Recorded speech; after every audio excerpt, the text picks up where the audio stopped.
All right, everybody. Welcome to BodyTrack's first webinar series. We're doing this on the basis of nutrition.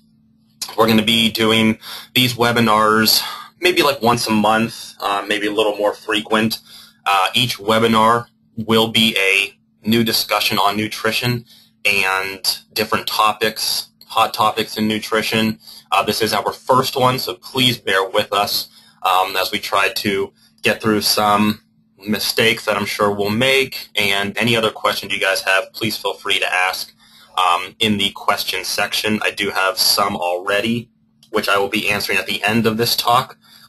But for now, please feel free to type them in as we continue. This talk should be about an hour with some extra minutes at the end to discuss anything that we've gone over. So with that, I hope you can all see the screen, and we're going to put up the slideshow. Start off, welcome. My name is Mike DiBiase. I am a strength conditioning coordinator. I am also a registered dietitian. In practice, I've been doing this for about 5 years now, working with different athletes, older and younger population, hospital population, clinical, and the fitness population is kind of my specialty. So please feel free to contact BodyTrack if you have any other further questions. We are going to be talking about some things that BodyTrack alone does that I think you all will be very interested in. And plus, we want to give this to you. We want you guys, everybody here that has potential to reach their goal. We're trying to give everybody the opportunity to do whatever it is they're trying to reach towards, whether that's weight loss, muscle gain, living a healthier, better life. This is our way of giving you that extra edge. So please take everything that you can out of these webinars and sessions, and we'll be more than happy to help you with anything you need. So to start off, this webinar is performance nutrition for the working body. We're really going to talk a little bit about carbs, proteins, and fats, and specifically why performance nutrition is really important for all of us. It's not just good enough anymore to say, I have good nutrition. You know, really what is good nutrition? It's really performance now. It's every day we got to get out of bed. As we get older, things get harder for us. We have grandchildren and children, and we get older, and we just have to do more with less. So proper nutrition, performance nutrition for everyday life is absolutely imperative for us to continue living a healthy, happy life. And performance does not necessarily mean being the D1 athlete, playing a professional sport. Performance nutrition means living every day at the utmost potential, being able to walk up and down steps, being able to put a DVD in a DVD player, grabbing something from the top shelf, being able to walk around your own block. This is what performance nutrition is now. It's not just for the athlete, it's for everybody, and we really need to have people start thinking about that. So this is how we're going to start. I kind of already alluded to what is good nutrition.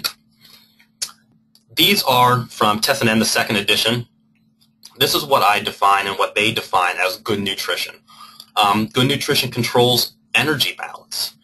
Energy coming in from calories, from proteins, fats, and carbohydrates, to the energy that we're breaking down and being used for fuel during our workouts, during work, during even sleeping. We burn energy to everything that we do. So are we consuming too much energy, or are we consuming too little energy? And it's really what that good nutrition is, that balance between them.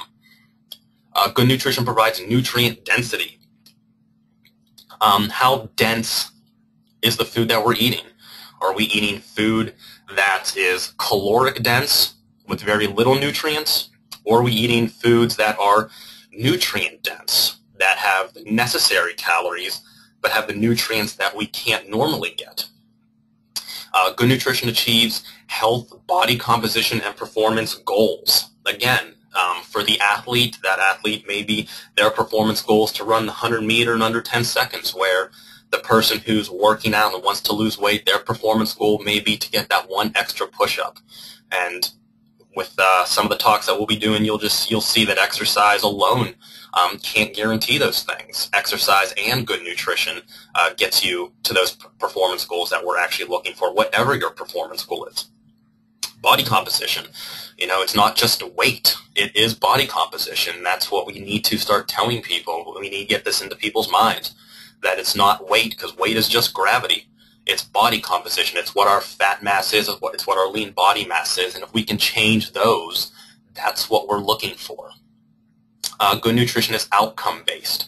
When we're doing research with nutrition, we are looking for actual outcomes, not just anecdotal evidence from friends or from what we've read in different magazines. We are looking for outcome-based, research-based nutritional ideas that we can use to apply towards general population. And good nutrition, which I think is probably one of the most important parts, is sustainable. It's sustainable to the environment. It's sustainable to you. Can you do this for a long time and be happy? Can you do this financially and be happy? Can you do this and your family be happy? We have to remember good nutrition is sustainable, and a lot of people, when they're going through these yo-yo diets, they stick with it for a few months and then stop, and then stick with it and then stop, and that is not sustainable, so that technically would not be good nutrition. We are looking for good nutrition where we can consistently use it, do it, and see the results that we want. Does the nutrition plan work for you? I get a lot of these questions all the time, and I'm sure you've asked yourself or told a friend something on these lines. I eat really well, but I'm still overweight. Or my diet is perfect, but I am not seeing any progress. And I have been making better food choices, but it is so hard to stay away from those bad foods. I have lost weight, but I still look the same. And again, by no means does good nutrition mean weight loss. I know a lot of people I work with, this is their ultimate goal. But if you notice, there's all buts in these sentences. There's always something that is being neglected. I eat really well. My diet is perfect. I have been making better choices. I've lost weight. I still look the same. All these things, I'm sure we've talked to ourselves. We haven't seen exactly what we wanted, and that's the unfortunate side of not just having good nutrition, thinking that we do, but really what is good nutrition? It's those 5 tenets that I alluded to right before. So the perception doesn't always match the reality. It's what we think we're doing may not be really what we should be doing. And through these talks, we're going to tell you things that you should be doing. Again, there are no perfect answers. There are no miracles. We can only give you what we know is true today. And that's the great thing and the sad thing about sports and fitness and performance nutrition, that it's always going to change. So we always have to be on our toes when we want to learn more. So good nutrition, these 3 things we're always trying to hit: body composition, performance, and health. Overall health is absolutely imperative. We need to wake up healthy, feeling energized every day, feeling good, feeling that we've accomplished something and we can accomplish things. Performance, again, that performance is everything too. It's everything from walking up and down the steps to being able to last a little bit longer during the workout, to the athlete trying to get that gold medal. Whatever it is, it's your performance, and we perform every day, and we need to continue to perform. So that means we need to continue to have good nutrition. Body composition. It's not just about weight loss. A lot of people always say, I need to lose weight, I need to lose weight. Well, remember, gravity is what determines weight. If you are 150 pounds here, you're going to be 1/8 that on the moon, but you're still going to have the same fat mass and lean body mass. You'll just weigh less, but you'll still have the same body composition. We are looking to change body composition, reduce fat mass, increase lean body mass, live an actual healthier life, not just a lighter life. So when all these 3 things are put together, this is the sweet spot. This is what we're always looking for, this dead center: high performance, better body composition, increased health. Once we get that sweet spot, we're in the right track. We hit our bullseye. And these are what these webinars and what your personal trainers and what dietitians are doing for you, and we're trying to get you to that sweet spot. Kreider in 1998 posted this, and this has been something that all dietitians have used, sports dietitians, clinical ones.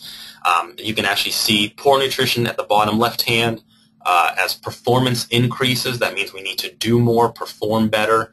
And as training volume and intensity increases, optimal nutrition also has to increase. So we just can't stay stagnant. As you start seeing your performance, whether that's weight loss or muscle gain or doing more push-ups or lasting longer on the treadmill, your nutrition has to change. You cannot stay stagnant on your nutrition, because right there you can actually see that it teeters left or right. And any fault in that optimal nutrition point can be inadequate nutrition or poor nutrition. So it is our job as dietitians and personal trainers and fitness instructors to get you to that optimal sweet spot. As your training volume and intensity increases and as your performance gets better, we need to constantly reach to get that optimal nutrition, because you will see that optimal performance. Here's just a study I wanted to show you from University of Texas, and this is why nutrition is so important, and why I think for those of you who do train at Body Track or train other places, you need to get invested in your personal nutrition. So that sample size is 100 for this study, 50 in the control, 50 in the exercise, and in the exercise group, and it was a 12-week study. So 50 doing essentially nothing and 50 in the exercise group. Over 12 weeks, the exercise group worked out for 3 strength days and then also 2 days of interval training sessions per week. Those interval trainings were cardio and some lifting and back and forth, so it was high-intensity workouts. So they were really working out for 5 days, but no change to the diet. The exercise group lost 1.5 pounds of fat only. So that's what was good. They lost fat, but it was 1.5 pounds only compared to the control group who did nothing. So really, if you broke that down, the typical person, if they were doing this study, and let's say they were paying for it, 5 days a week, 1 hour a day times 12 weeks, that would have been training for 60 hours. And let's just say they were paying for a personal trainer anywhere else, roughly $40 an hour for personal training. Some are less, some are $60, $70, $80 an hour. For 60 hours, at $40 an hour, that person would have spent $2,400 for personal training with only 1.5 pounds lost. So why would anyone spend that money just to lose 1.5 pounds of fat? And again, with no diet change, imagine what they would have done if they added the nutrition. The whole game changes. Their whole lives change. So if you're going to spend the money, if you're going to put the time and the energy and the financial on getting fit and getting healthy, you better put your money into the nutrition as well, because that is going to be the game change for you. It's not just exercise alone. It's exercise and good nutrition is going to get you to your goals. So the point is, nutrient composition and timing matter. It's, again, the nutrient dense over calorie dense as well as what we're looking for, and I'll hit on that in a little bit. And the timing. We do want to get food in throughout the day. That food, depending on what time it is, can create a more satiety feeling where we feel fuller longer. Results depend on a combination of, again, both exercise and a sound nutritional program. We always want to have both, because one will not exist without the other. Having good nutrition can certainly help prevent certain diseases, but it may not get us to those exercise and fitness levels that we want. Same thing with exercise. We can do a lot of hard work, but if we're not rebuilding ourselves, we will never see that potential growth that we're looking for, that progress. Exercise choices also matter, and so exercise alone is not all that effective. This is why we are doing this. This is why we're presenting these nutritional webinars and these sessions for you, because we want to give you everything you can possibly get out of your fitness and your exercise goals. So what are my choices? What can I do? Food choice depends on a number of factors, and we're going to go over some of these. What is or are your goals? Are you looking to lose fat mass and gain lean mass? What is your current body composition? Are you have more fat mass than lean mass? Do you have more lean mass than fat mass? What is your height? All that. Your gender even plays. What is your exercise intensity, duration, and frequency? Are you working out 1 time a day? Or are you working out 3 times a day, 3 times a week, 4 times a week? How long are you doing this? All this will play into it as well. What is your budget and financial situation? These are things that we'll get into later in different webinars to discuss how we can actually budget and finance better nutrition so we don't spend a lot, where we think that good nutrition is expensive. It isn't, and I will prove it to you. But what is your financial situation on what foods you can purchase?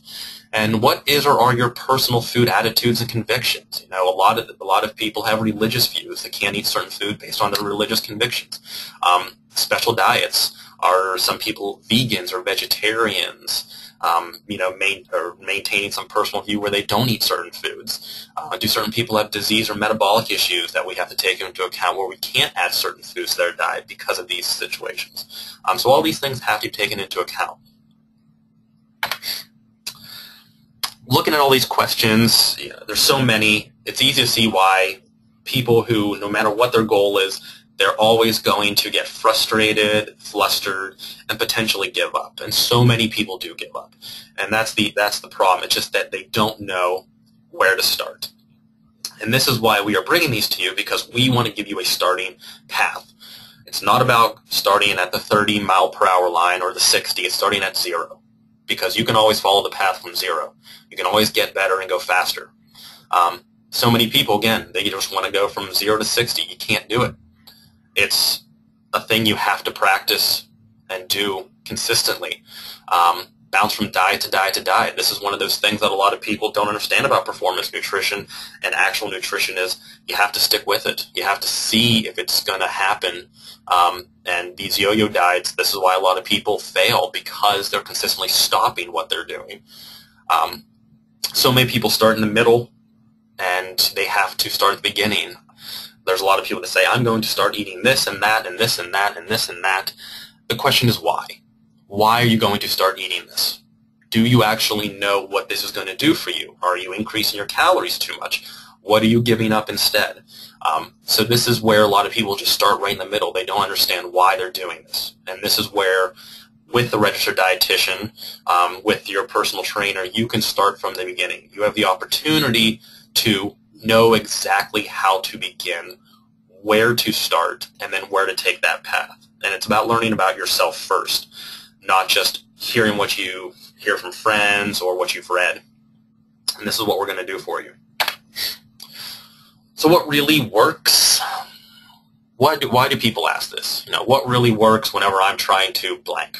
Increase muscle mass, you know, reduce body fat. Well, confusion with conflicting theories, articles, media, anecdotal evidence.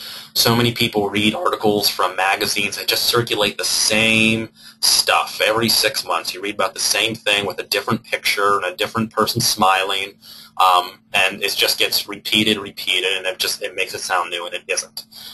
Anecdotal evidence, guidelines from people who've been on TV or friends, who the one person out of the 20 who've seen these results, and it's so easy for us to be convinced from the one person rather than the 19 people who didn't see the results, because we want to believe these things will work. Conflicting theories. Is low-fat better than high-carb? Is high-carb better than low-fat? And for every 10 research articles that say this one is great, there's always 10 research articles that say that isn't great. So how do we sort out the actual truth? Impatience with the trial and error process. This is why so many people give up, because they try it, it doesn't work for them because they didn't see results in a month, and then they give up. And then they try something else and do it for a month or two, and then they give up. And that constant yo-yoing gives them no results. There is no answer to say if you do it for this long, you should see results. It's you should try it and continue with it. And if it's a solid, sound diet, somebody who's professional and understands what they're doing, nutrition, registered dietitian, a solid personal trainer who's had experience should be able to give you some insight as to the proper path you should follow. Genuine desire to learn. There's always somebody that just wants to learn more, and I think that's excellent. Prior failed attempts at achieving a goal. That kind of goes with the impatience with the trial and error process, not being able to really do what they want to do and achieve exactly that goal, that dream goal they wanted. But unfortunately, the answers that people really want are, what is the new and best nutritional supplement out there that can help me gain 20 pounds of muscle, or I can lose all my fat within 20 minutes, oversleep? You know, what's the new and best exercise to overhaul the body? If I do this for 5 minutes, I'll burn all these calories and I won't have to do a thing the rest of the day. Or what's the best miracle food? That new miracle food out there that's come from some random country, from some random bean or pod that is supposed to help break down fat 500,000% more. Unfortunately, there is no new and best nutritional supplement. There probably never will be. There is no new and best exercise to overhaul the body. We're always adapting old exercises and making them newer. And there is no best miracle food. Food itself is a miracle. We eat. Every single one of us humans has to eat. It's just how and when do we eat. That's the miracle. It's finding that balance that few people can do. And, you know, with us, with your questions, with you actually taking time to want to do this, this can be your miracle that a lot of people don't get this opportunity for. So some important concepts. Calorie density versus nutrient density. For those of you who've come to some of my talks, I've talked about this before. I just want to hit on what the difference is. The calorie-dense foods are exactly what they are. They're foods that no matter what it is, the ratio between the calories that you're actually consuming to the nutrients that you're getting out of it is too extreme. The calories that you're getting from the weight and the size of the food is too much, where you don't feel full enough, you don't feel that you've been, you have the satiating effect where you feel full, you feel good about what you ate, and you continue to eat, and you just overload on the calories, and you're not getting the nutrients that your body is actually craving. The energy provided per unit of food, so per unit, whether that's gram or ounce or cup, and the energy, which is essentially the calorie. Too much calorie, too much energy per unit, and if we're not going to burn that energy, burn those calories, they're going to get stored as fat. And it's going to be even harder for us to then break that down for energy. High caloric density foods provide many calories and in small portions. This is an issue. This is a lot of stuff that we're eating now these days with the processed foods. Extremely high calorie foods. They tend to be cheaper, but they give us too many calories for the low nutrients, and this is why some of us have nutrient deficiencies, or we're not seeing the results that we want because we're not actually consuming the proper nutrients that actually deliver the results that we're asking for. And this is where we need to start moving towards the nutrient-dense foods. The ratio of nutrients to the calories in the food are good. We're getting more and more nutrients for the less calories that are actually in it. A lot of these nutrients help build muscle, help burn fat, help with bodily functions, hormone regulation, reproductive systems, these kind of things consistently every day. These nutrients help provide all of that energy and all those necessities for continued homeostasis. And for the calories necessary, not just needed at that moment and not just excess, but foods that provide many nutrients with the necessary calories. So if we're looking for this many calories, we're not getting overloaded. We know we can feel good about eating this food because, one, we're meeting our calorie needs, our macronutrient needs, our proteins, our fats, and our carbohydrates. We're getting the nutrients that our body needs to continue performing these daily functions, functions that we do, functions that happen when we sleep, when we're breathing, when we're working out, which will consistently take us to the results and the goals that we want to see. So it's moving away from the calorie-dense foods to the nutrient-dense foods. And one example I always use is the potato compared to the potato chip. Calorie-dense potato chips, 50, 60 cents a bag. I'm going to get 300-400 calories for maybe half a potato broken up into pieces compared to a whole potato, which is probably a little bit more than 50 or 60 cents, but that whole potato has been adulterated.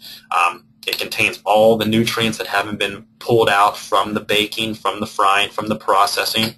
So the potato itself would be the nutrient-dense food, and the potato chips would be the calorie-dense food. So you can kind of look at how you would compare foods between each other, kind of using that example.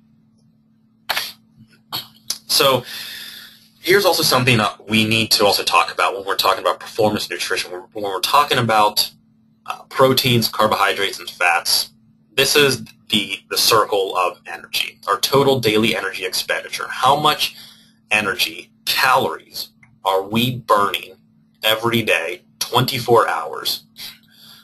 There are essentially three, there's a few more, but essentially three parts to our total daily energy expenditure. The first part is the largest part, which a lot of people don't realize. They think that their workouts constitute the largest part of their actual energy expenditure, but it's really your resting metabolic rate. 65 to 75% of all the calories you burn in one day. And the things that affect your resting metabolic rate, essentially the time when you're sitting still, not doing anything. You're just breathing, sitting there, resting, watching TV, reading a book, sleeping. That's just you existing. Things that increase your resting metabolic rate, your body surface area. People that tend to be larger, taller, weight-wise and height-wise, their resting metabolic rate is actually higher. A lot of people don't think that, but it's true. It's the bigger you are, the higher your resting metabolic rate is, usually because it's just requiring more energy to fulfill those needs. Lean body mass. As your lean body mass, essentially muscle, increases, fat tends to decrease. And as your lean body mass increases, so does your resting metabolic rate. It takes more energy to maintain muscle. Gender plays a big role. If you're a male, you tend to have a higher resting metabolic rate than females. The higher body temperature, higher resting metabolic rate. Thyroid hormone plays into it, nervous system activity. Age, as we get older, unfortunately, our resting metabolic rate decreases, so when we're younger, the RMR is higher. Caloric intake, as we eat more, the RMR goes up. If we're pregnant, same thing, we're feeding for two, so the RMR also goes up. And use of caffeine, stimulants, tobacco, those kind of things all affect the resting metabolic rate. The TEA, the thermic effect of activity. This is when we're walking, when we're opening the book, when we're getting up and out of a chair, when we're working out. Anything that's requiring us to move and do something, get the heart rate up. This is our TEA. And again, it's only 15 to 30% of our daily energy expenditure. So we can affect this by increasing the intensity of our workouts, increasing the duration, again, safely and effectively under the guidance of a good personal trainer. But these are things, again, where you can only affect it so much. The resting metabolic rate plays a greater role. So when we're not doing anything, which is the majority of the day, how are we eating and affecting this RMR? If we're eating poorly and increasing fat mass, not lean body mass, our resting metabolic rate will decrease. If our nervous system isn't acting appropriately, as we get older, it's all going to decrease. So we need to take these things into account when we're eating better, eating smarter, eating more nutrient dense. Our resting metabolic rate stays higher, and we burn more fat, keep more lean body mass, more muscle, and actually live a healthier, longer life. The thermic effect of food, 7 to 10%. Some people have heard about this. This is essentially when we ingest food, consume it, chew it, break it down, it increases that thermogenesis in our body, increases essentially heat in our body. And the thermic effect of food does play a very constant role in helping regulate our total daily energy expenditure. At the bottom, you can see the TEF, thermic effect of food, is highest for proteins. This is why we're always saying consume proteins. Another reason why we always want people to eat more protein, because we want people to see that, one, protein builds muscle. It helps preserve muscle. It also has something about it that actually helps create a satiety feeling where we feel fuller because of the proteins. More and more research is coming out that's showing consumption of proteins, especially after workouts, good solid whey proteins or casein, those kind of proteins, are actually staving us from wanting to eat again sooner, which may help alleviate some people that have issues with overeating and eating improperly and getting the protein that we need, and actually help reduce calories. But the thermic effect of food for protein is higher than carbohydrates, and which is also higher than fat. So if we're looking to increase that thermic effect closer to that 10%, increasing that total daily energy expenditure, which we want to see go up, because the more energy that we need, the more energy we need to expend. The protein is the way to go. That total daily energy expenditure is essentially saying, if we consumed all these calories, the resting metabolic rate, if it was this number, and then I added all of my workouts and my work calories that I burned, and the thermic effect of all the food I ate, this is how many calories I would need to consume in one day just to maintain.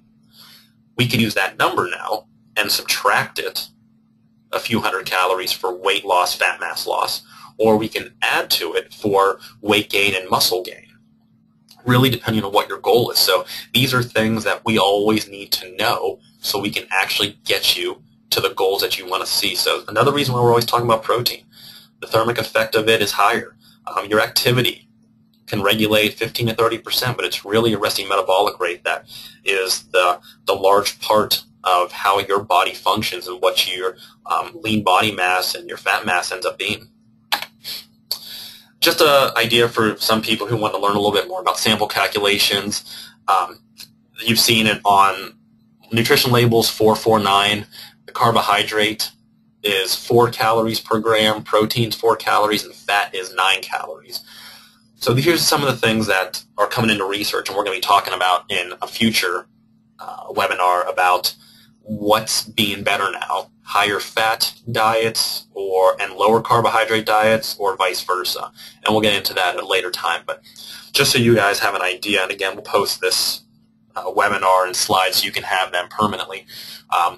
Looking at this, if you ever want to figure out how many calories you're essentially consumed, you can always do these multiplications, and you'll get, if you look at the thing, it says total carbohydrates 15 grams, so we know there's 4 calories per gram, so you multiply that, you get 60 calories from carbohydrates.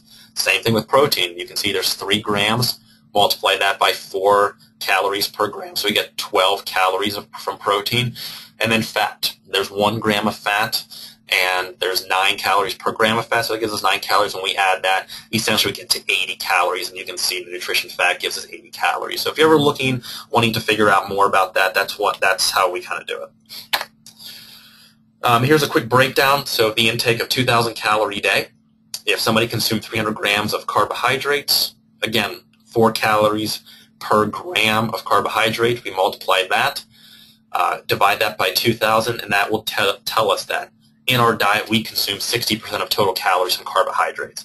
If we did the same process for fat, let's say we consume 60 grams of fat, that's going to give us 27%, and then, of course, just by subtraction, we would get 65 grams of protein. So we, as dietitians, can take these numbers, figure out what it is that you're eating, create these numbers for you, and give these breakdowns of really what your body total daily energy expenditure is, your KCAL percentage, and adjust it accordingly based on your goals. Using these numbers, we can then figure out what's more applicable to you, what you should be consuming more of, what you shouldn't be consuming as much of, and then applying it to what your personal trainer and your fitness instructor is giving you. It's a 2-for-1. The proper nutrition, the proper fitness prescription leads to the proper fitness goals. So here's a prevailing thought that I'm sure we've all experienced or said or have heard. A common sense view is that exercise is futile as a form of weight control because the energy deficit drives a compensatory increase in food intake. However, evidence shows that this is not generally true. Basically what this is saying is exercise makes us eat more. But more and more research is showing that that's not true. What we eat after the exercise and what we consume can actually curtail that hunger. Proper exercise does not increase the need for food intake, does not make us feel like we need to eat more. Unfortunately, that comes with a lot of things like social cues. If the previous statement is incorrect, then what am I doing wrong? Is what a lot of people then ask. You have to ask yourself, are you eating nutrient-dense foods or calorie-dense foods? Did you have a protein shake or a glass of chocolate milk or a peanut butter sandwich after that workout? Or did you have a bag of chips, a sugar fruit drink? Again, things that are nutrient-dense, that are going to supply the body with those nutrients that it's craving, compared to foods that are just calorie-dense that you may enjoy, but you're not getting enough nutrients from, which makes your body say, I need more. it's the nutrient-dense foods, again, what we're trying to consume more of. When are you eating? Are you waiting too long after certain workouts, or are you spacing out where there's 4, 5, 6 hours throughout the day where you're not eating anything and then you're over-consuming in one meal?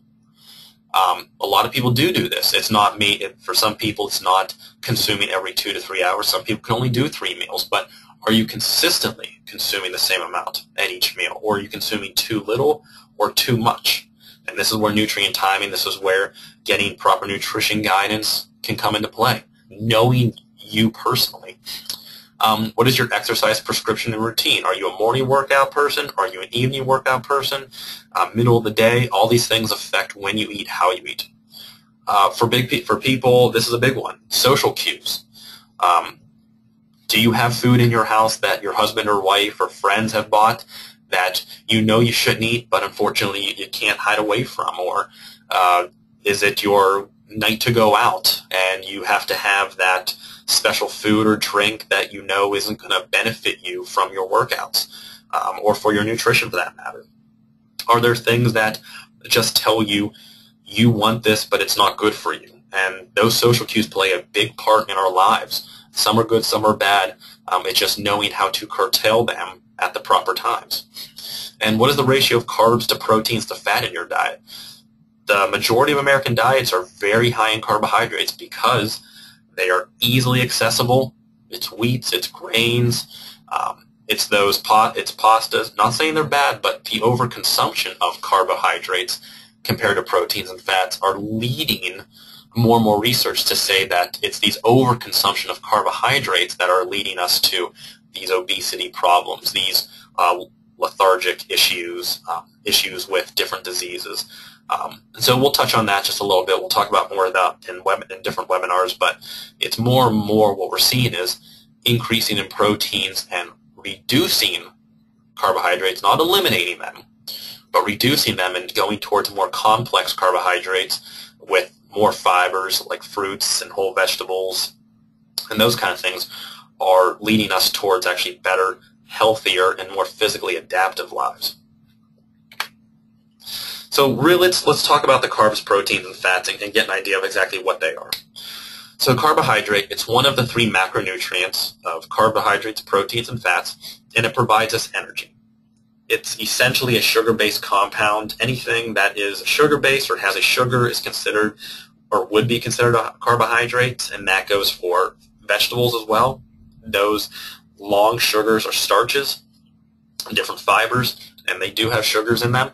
We may not think exactly what that prevailing idea may not be exactly what we think as sugar, something sweet and grainy, but sugars aren't always that.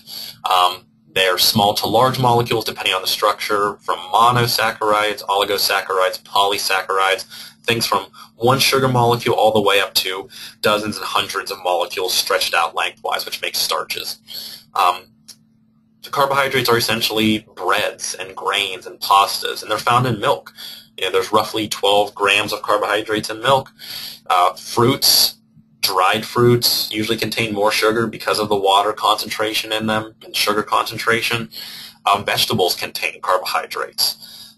Different vegetables have more carbohydrates than others. Leafy ones tend to have less because more surface area, more water.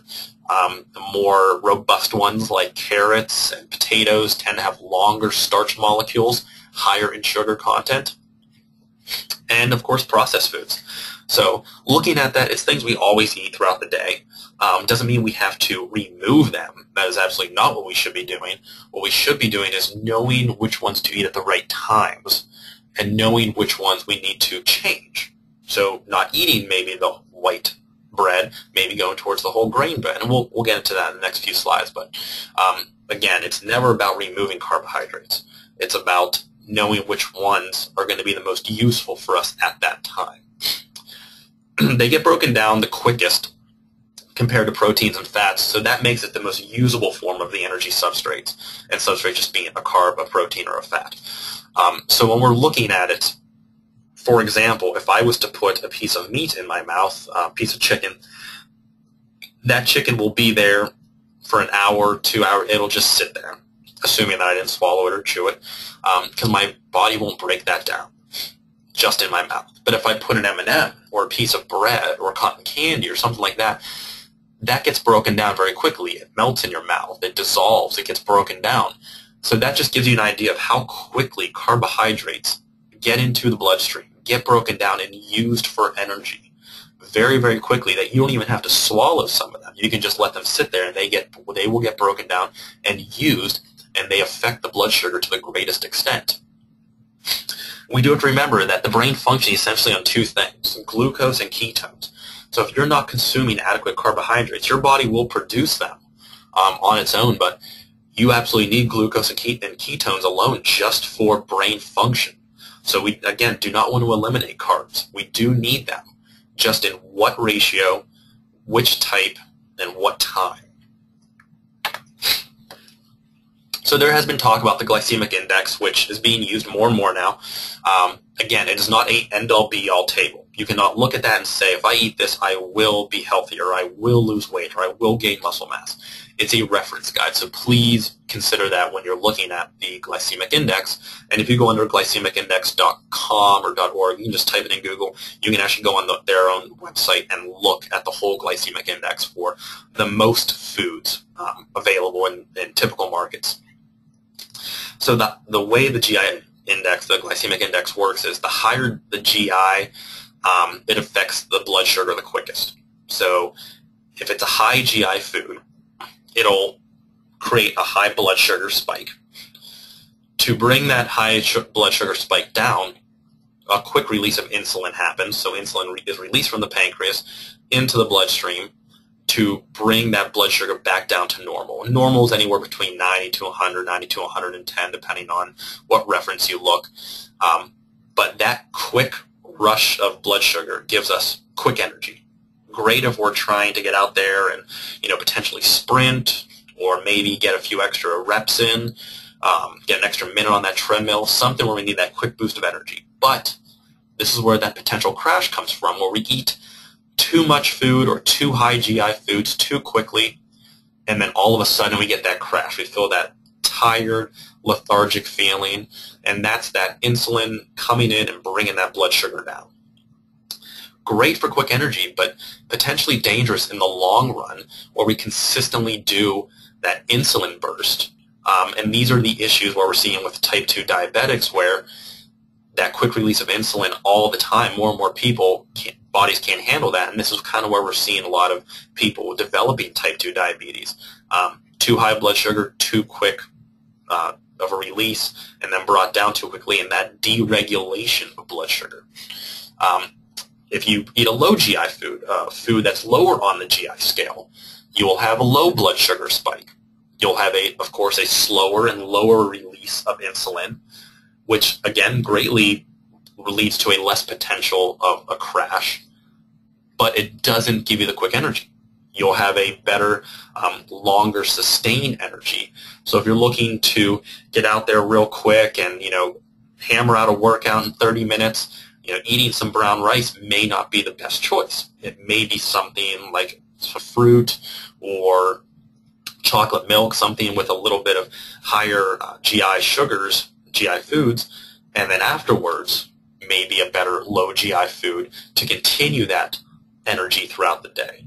But again, it's knowing when to pick them. And of course, these will be talks that we'll be doing later on, and these are things that we're going to be providing you through some nutritional research, so you can actually get a better idea of what your nutrition should look like and what these GI foods should look like in your meal plan.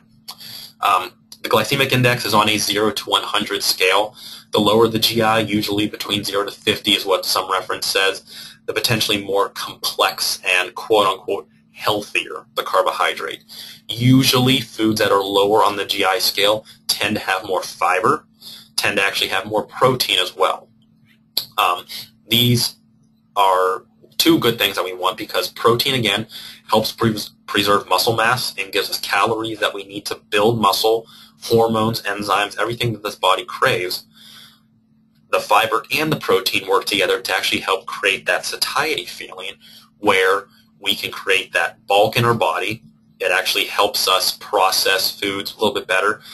but also staves off hunger longer. So if we're looking to, again, reduce fat mass or increase lean muscle mass without changing a lot of things, increasing protein and increasing fiber from these lower GI foods is potentially beneficial, because we're going to get these two things out of it, this higher protein level and this fiber that we may not usually get. Help stave off some hunger, help increase lean body mass, and help get specific nutrients in our body over a longer period of time.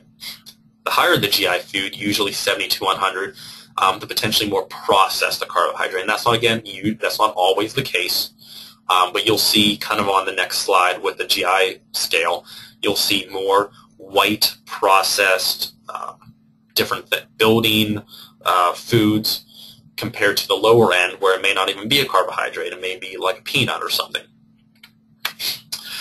So here's just an example of a glycemic index. Again, it is not complete. There are thousands of foods that is missing, but it kind of gives you an idea of where the foods land on the GI scale. So if we looked at a low GI food like a cashew nut, a kidney bean, barley, lentils, a lot of these things people say, oh, it's so high in carbohydrates. Well, compared to the protein, compared to the fiber, these are on the low GI scales. They're not going to give you that quick energy. So again, you wouldn't want to necessarily consume a cup of lentils right before a workout compared to maybe instant rice or a handful of pretzels, where if you look at pretzels, it's 84 on the scale. Higher GI, quicker release of blood sugar compared to kidney beans, 26, lower release but more sustained energy. So knowing certain foods are better for certain times, higher GI foods maybe pre-workout and possibly post-workout to get that insulin to provide some of the protein through, and then these low GI foods, skim milk, raw apple, carrots, barley, cashews, even all, corn tortillas are only 48, peaches and sweet potatoes. These kind of things throughout the day give us sustained energy, higher fiber, more protein usually, and more nutrients that we don't normally get through some of these other processed foods. Proteins, one of the three macros that provide energy. The protein is actually least used for energy. A lot of people think that you're going to use proteins for energy all the time. It's actually not the case. More and more research is showing that we preserve proteins better than fats and carbohydrates, and it's really only used 2 to 4% of total energy used throughout the day. And we see people who use protein as energy. When we break down protein, these are people that are doing marathons, 2, 3, 4-hour bike rides, Tour de France. So again, for the typical person, we are not breaking down proteins. We don't want to essentially break down proteins. We want them to use them as building blocks. We want proteins in our body for muscle synthesis, muscle building. We want them for hormone regulation, cell membrane, enzymes, body structure. All these things take protein. And protein, again, is not just red muscle fibers. Proteins are in every single cell of our body, and we need them for every function of our body. Again, we don't want to use proteins essentially breaking muscle down, because that leads to loss of muscle, and that's probably because of an inadequate diet. A lot of us say, oh, I eat higher protein, or I'm eating this, but I'm not gaining any strength. Well, you may not be consuming enough protein, or your diet may be too low in carbohydrates and fat, where you're now using protein for energy, and you're just you're recycling the gains that you've made. You work out and then use that, and then work out and then use that, without supplying that exogenous protein from milk, from meats, to actually rebuild that muscle and make it stronger and healthier. Again, a lot of research has shown that proteins have the greatest satiety regulation, keeping you feeling fuller longer. There's a lot of research that has been given with regular athletes and recreational athletes, which we would consider ourselves recreational athletes, and giving them protein supplements at the end of their workouts, and people who weren't working out were getting protein supplements. Not an increase in calories. They were reducing some calories from carbohydrates and reducing some from fat. So I think they decreased about 10% from carbohydrates and increased 10% for protein, so they remained at that balance. And the people who weren't working out and still drinking protein still ended up losing fat. That is good evidence to say that increasing protein without increasing the total calories over a period of time will still help with fat loss, even if those people weren't on an exercise prescription. Now, the people who were exercising, doing cardio exercises, resistance training exercises, and this was a study done with men and women, stretching, doing yoga poses, flexibility, and breathing techniques, lost the most fat and gained the most muscle. Exactly what we're always looking for. We're always looking to gain more muscle and lose more fat. Did it at a greater extent and a greater rate than the people who were just consuming the protein and not working out. So for those of you who are working out with a personal trainer, doing all these things, increasing your protein stores and getting a proper nutrition plan with the proper proteins will give you that extra edge. Will provide you those extra bonuses of losing fat and gaining muscle. And like we said earlier, proteins have the greatest thermic effect of food over the carbs and over fat. So if we're increasing proteins and decreasing maybe a little bit of the carbs, potentially a little bit of fats, we're going to increase that thermic effect, increase that metabolic rate, and increase that protein synthesis, that muscle building, and decrease that fat. Proteins are found in meats, legumes, nuts, soy, whey, which is the extra stuff whenever dairy's produced. It's usually in the curds and the whey. We've all heard the Little Miss Muffet story. Dairy, cheese, milk, yogurt, and again, processed foods. Everything that we process, even through like cereals, we can add proteins to it. There are 20 amino acids that occur naturally. 9 are essential, 11 non-essential. When we say essential, that means your body does not make them, so you must consume them through food. So when we look at proteins, we look at high-quality proteins. And a high-quality protein is a more complete protein. We consider a complete protein one that offers all of the 9 essential amino acids, or at least close to all 9. A lot of these proteins we all eat today. Eggs are considered a complete protein, contain all 9 essential amino acids. These amino acids help again with hormone regulation, building muscle, help increasing that thermogenic effect of food and increasing that total daily energy expenditure number that we're looking for. Increase lean body mass. If we can't get those complete proteins, which are milk, whey, casein, eggs, eating foods that are lower in quality but doing a combined amount of these proteins can give us those complete proteins that we need. And I'll show you that in the next slide. So we use a thing called PDCAS, the Protein Digestibility Corrected Amino Acid Score. The FDA uses this, USDA uses this, and this is what we've kind of felt is the gold standard of looking at proteins. And it's on a 1.0 to 0 scale. The closer to 1.0, the greater the value of that protein, the highest quality of protein. Closer to 0, the lowest quality of the protein. So you can see casein, egg whites, soy, and whey all have 1.0. They're all the highest quality proteins. Whey you can get from whey products, powders, those kind of things sold at any supermarket. Soy, same thing. Eating soy and tofu. Egg whites are the highest score, and casein, which is essentially the milk protein in milk. So consuming these things gives us the highest quality of protein. So if we go down, you see beef close to 1.0, not absolutely complete, but very, very up there, compared to whole wheat. Bread, which is only 0.42, it's halfway there.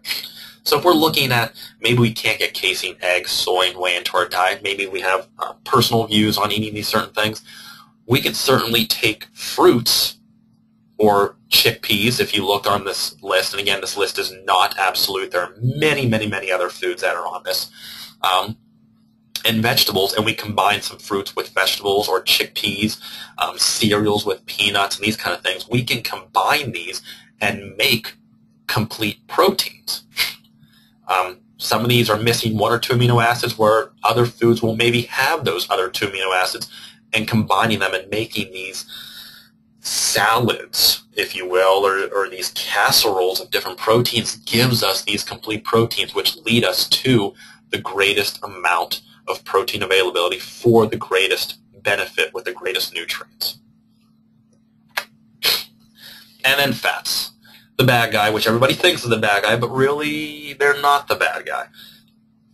They are the last of the 3 macronutrients that provide energy. They provide the greatest amount of energy, but not at the greatest rate. Carbohydrates are at the greatest rate. How I said earlier, when you consume a piece of bread, if you just left your mouth, it would dissolve. Very, very quickly, it'll get processed into energy. But fats get broken down essentially some of the slowest, but provide the most energy. If you remember what we said about the 4 calories for carbohydrates, the 4 calories for proteins, and the 9 calories for fat, for every gram of fat will consume 9 calories. So that means we can potentially burn 9 calories for every gram that we break down. It's the exact same thing. We're looking at ATP, we'll get into that, but fats give us the potential for the greatest amount of energy to be broken down. We use fats as energy predominantly during rest or low-intensity, long-duration exercises. So when we're just sitting here listening to this webinar, we are essentially burning more and more fat compared to carbohydrates. Our body is at rest. We're doing very little work. So our body is using fats to supply this long duration exercise, essentially, if you will, of sitting here. When we're asleep, our body predominantly uses fat. When we're at rest or going long, slow jogs for a long time or long walks, we predominantly use fats as our energy substrate. There are different breakdowns of fats, which we want to get into today. We will get into in another webinar. Unsaturated, monounsaturated, unsaturated, then you have saturated, trans. There's so many different views on and regulations of fats. We will talk about those. And you can get fats from oils, nuts, butters, dairy, meats, avocados are very big right now, and as always, processed foods. They are absolutely necessary for life. More and more research is coming out with these whole ideas of high-fat, low-carbohydrate diets, or these ketogenic diets, which are providing the greatest amount of energy to be used. But if we're not actually going to use them, they're just going to get stored. So what we're starting to see is the fats are not what make us fat. More and more research is coming out and showing that it's the carbohydrates that are leading us to leading to the fat mass increase. And that's because with how readily available carbohydrates are, and if we're not using them, considering that tends to be the majority of our diet, if we're not utilizing them during our workouts, which means we have to go very, very intense for very, very long to use all these carbohydrates that we consume, they will eventually get stored as fat and triglycerides, which gets stored as stored fats, not essential fats.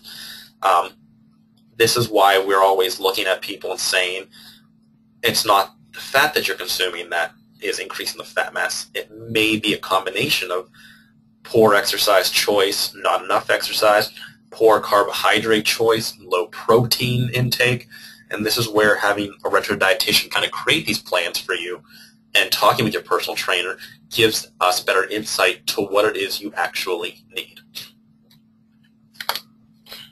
So how to start? We're going to get very basic right now, and then our next webinar we're going to talk about how all these foods affect each one individually. Your total daily energy expenditure. That's what we talked about earlier, those 3 parts, the resting metabolic rate, your thermogenic effect of food, your thermogenic effect of activity. Know your resting metabolic rate. There's a little plug. Body Track, if you're a member here, they test your resting metabolic rate. This is something you absolutely should know. For people who think that all these people just walk around, these athletes or these models that just get thin from doing nothing. Trust me, they know their resting metabolic rate. They have dietitians, doctors, sports nutritionists, personal trainers who have done this for them. So why not do it for yourself? Because it only gives you more insight into who you are and what you need. Again, the RMR is an account of the energy required to maintain homeostasis at rest. If you were to sit there for 24 hours and your RMR was 1,500, that's how many calories you need to consume just to maintain. Not lose weight, not gain weight, nothing. Assuming everything remained the same. So the higher the RMR, going from a higher percentage, the more metabolically fit you are. We want to see that RMR go up because that just means you're more fit, you're healthier, you have more muscle. These are the things that we want to encourage, and a lot of this stuff comes from proper nutrition, increased protein, better carbohydrate choices, better fat choices. Then you take into account your thermic effect of activity, all your workouts, your walking, your working, anything that requires movement from you. This can get tracked through multiple fitness apps. I know MyZone does it. It tracks essentially all the calories you're burning through that workout. You wear it, I think, for 24 hours or however long, and it can track throughout the day and then essentially put it right back onto the computer when you return. So again, all these opportunities to know your numbers. And then take into account your thermic effect of food. Eating more proteins, that TEF goes up. Eating less carbohydrates compared to proteins, or less carbohydrates compared to what you were normally eating, compared to fats, again, the more protein, the higher that TEF number. So looking at these three numbers, your RMR, your TEA, your TEF, getting these numbers to know, going back to this, the body surface area, the lean body mass, your gender. Some things, of course, we cannot change. We can't change our age. It is what it is. We can't change our gender. We are what we were born. But the calorie intake we can. The body surface, the lean body mass we can. By changing all this, these numbers change and go up for our benefit.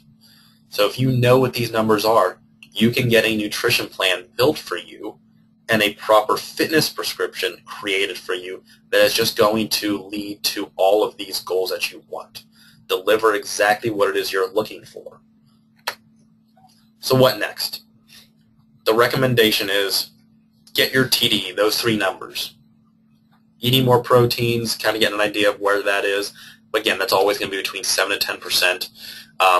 Getting an estimate of your total daily energy of activities. What are you burning every day from movement, from your workouts, from working? And then your resting metabolic rate. Using these numbers and adding them up and doing this for about a week. 2 weeks would be great, but a week would be sufficient. Getting an idea of what it is on your average day. From here, you can decrease calories if we're looking for fat mass loss, increase calories looking for weight or muscle gain. Again, going to very basic. These are things that as a dietitian we do and we get very in-depth with. And remember, it's fat mass loss we want if we're looking for weight loss and body composition change rather than just weight loss. And we're always looking for muscle gain. It's fat mass loss, is that body composition change. That's what's really giving us the goals and the motivation to continue what we do. And then again, this is where any RD can best plan your nutrition guideline, and any proper personal trainer can lead you to these ideas. So at the end, knowing all this, what do I eat? All three macronutrients are absolutely imperative, period. You cannot remove one and simply just negate it. All three are absolutely imperative. Going for more nutrient-dense foods. Whole foods, fresh and whole, veggies, fruits, lean meats, versus the calorie-dense foods, the processed foods that we tend to gravitate towards because they're cheap and easy, are always going to be your best option. The nutrient-dense foods, the raw vegetables and fruits, the fresh, the whole ones that are intact, is what we always want to go for because we will get more nutrients and more bang for our buck out of these. Go for the high-quality, complete proteins, or a mixture of incomplete proteins, proteins that aren't on the 1.0 scale, and combine them, and a mix of the high and low GI foods. We never want to stick with just low GI. One, it doesn't give us the feeling of being happy all the time. Every now and then we all want some ice cream. That's fine. Create a mixture of both, and you can slowly gear towards those proper goals and those proper ideals of what foods you really should be consuming. Don't be afraid to incorporate fat. So many people try to stay away from them because they feel that it's what's making us gain fat mass. It gives us the greatest amount of energy to utilize. And again, it's the high processed carbohydrates and the high consumption of carbohydrates without the usage of those carbohydrates that is leading more and more research to say that it's them that is causing the greatest gain in fat mass.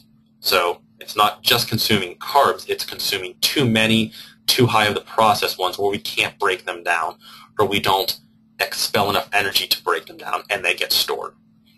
So that's, again, we need to remember that and discuss that further. Research is showing a reduction of carbs and an increase in proteins, about 1.5 to 1.8 grams per kilogram. So I'm 210 pounds, so that means I'm about, if you take your poundage and divide it by 2.2, that gives you your weight in kilograms. So I'm 210 divided by 2.2, that gives me about 94.5 kilograms. So if I need to consume more protein, I'm looking at 1.5 to 1.8, so I just multiply that. 1.5, we'll say 1.7 times 94.5, and that's how much protein I should be consuming throughout the day if I want to see some solid gains in fat breakdown, muscle synthesis and muscle building, and better body composition changes with my workouts.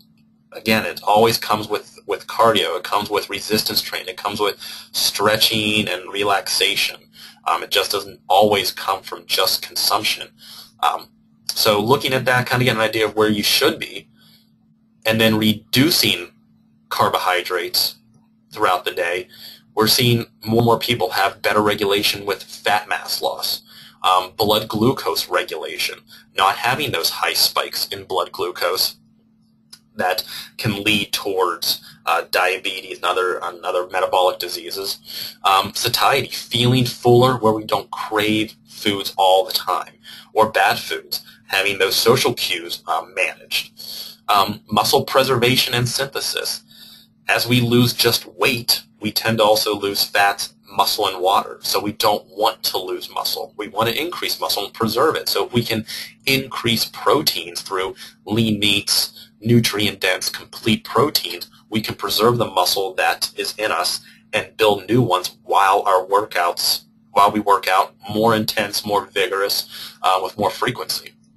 And of course, it increases our RMR through the thermogenic effect, through lean body mass, through harder, intense workouts. It just increases the RMR. It leads to healthier lives. So again, incorporate fat, high-quality complete proteins, nutrient-dense foods, mixtures of high and low GI foods is going to lead you to a much more accessible, sustainable dietary plan where these ideas can then lead you to get a proper nutrition plan managed with your proper prescription plan or prescription exercise from your personal trainer, your fitness instructor. It's just a benefit to you guys. And we want to give you as much as you possibly can to help you reach those goals. So we'll lead this off with any questions. I do have 3. Let's see if this mouse works.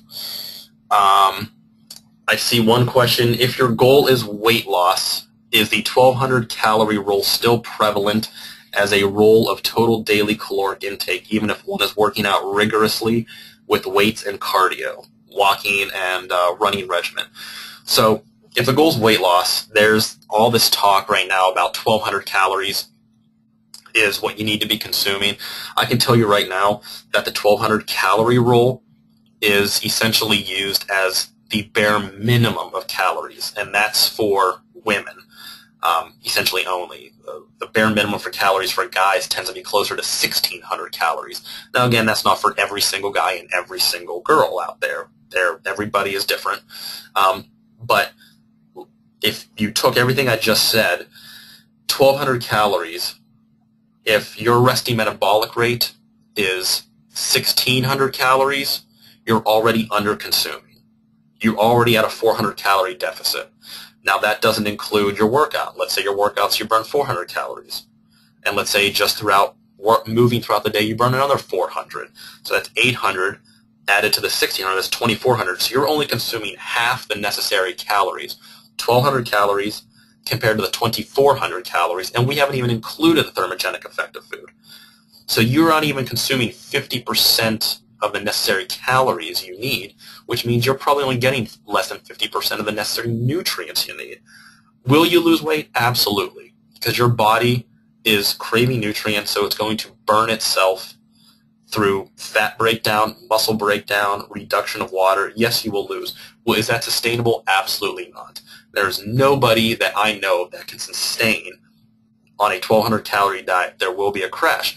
And if you remember what I said earlier, what is good nutrition? It's sustainable. This is not good nutrition. What good nutrition is, knowing what your numbers are, where you need to go. Are you looking increase or decrease? So knowing that amount to decrease, and then knowing what foods are going to lead you to that goal number, when to eat them, how to eat them. And these are things as an RD we provide. We give you those resources and those numbers and those answers. The 1,200 calorie, yes, you will absolutely lose weight because you're way under consuming. But your body will eventually say, I can't lose any more because I'm being starved. I need to maintain. And this is where we see a lot of people plateau after a while, even though they're still consuming low calories. And then they get cravings, and then they overconsume, and then they gain weight again. Not sustainable, not good nutrition in the long run. Again, this is where we want to teach people that it's not just calories, it's also the content of those calories, nutrient dense versus the calorie dense. Another question was, I have avoided carbs like breads, pastas, potatoes, rice. Shouldn't I consume some in order to have enough energy for my workout? If so, how do I calculate how much is enough so that I have the energy and not to lose definition or gain weight? Shouldn't I consume some in order to have energy? Absolutely. Like I said, it is the quickest form of energy. They will break down in your mouth. They will dissolve. It will get right to your bloodstream within minutes, and you will utilize them for energy. How do you calculate how much is enough? These are, again, where you need to know your numbers. What is your resting metabolic rate? What is your workouts, and how hard what are you doing throughout the day? Or do you sit at a desk for 8 hours, or are you on construction for 9-10 hours a day? Where are you at on your physical activity level? And then looking at that, getting an idea of what you eat throughout the day, doing food recalls and food diaries, which again we do for everybody. We teach people how to do these dietary recalls and write down what they're eating, and then we break it down for them and say this is what you're actually consuming percentage-wise for each of the 3 macronutrients. This is what you need to move towards. How do you calculate how much is enough? Everybody's different, depending on your exercise level, and this is just where it takes time. This is the trial and error process. This is where you get with an RD and say, I want this help, I want these answers, what can I get, or what do I need to do? So is there a strict calculation? No. There has to be some trial and error on the RD's part and on the client's part to know where that person is starting. And again, this is teaching the person to start from at 0, not immediately at 60. And what other carbs do we easily overlook? Is it true that corn and carrots are considered starches too? Anything that has a sugar base, monosaccharide, oligosaccharide, polysaccharide, sugar, starches, cellulose, they're all considered carbohydrates. So that's that. Corn and carrots, some people, if you look on the Academy of Nutrition and Dietetics, they do consider corn and sometimes carrot starches because of the longer starch chain molecules in corn and the lower GI of corn and carrots. But some places, some organizations don't consider that. Would I say Corn and carrots would be considered starches, sure, just because of the greater content of sugar in them. But would I immediately stay off from them? Absolutely not. Corn and carrots are high in nutrients. Corn has an abundance of different omega fatty acids in them. Carrots have a great amount of beta-carotene and vitamin A in them, which we all know antioxidant fighters antioxidants, and vitamin A, great for vision. So these are type of things that just because they may be higher in sugars, the nutrient density of them outweigh the sugar content. So we always do want to consider, having those fresh corn and fresh carrots, not necessarily canned or contained in some type of sugar base. And I do see there's one question, and that is a question with almond milk. I'm assuming maybe the question is whether or not it's good or is it applicable.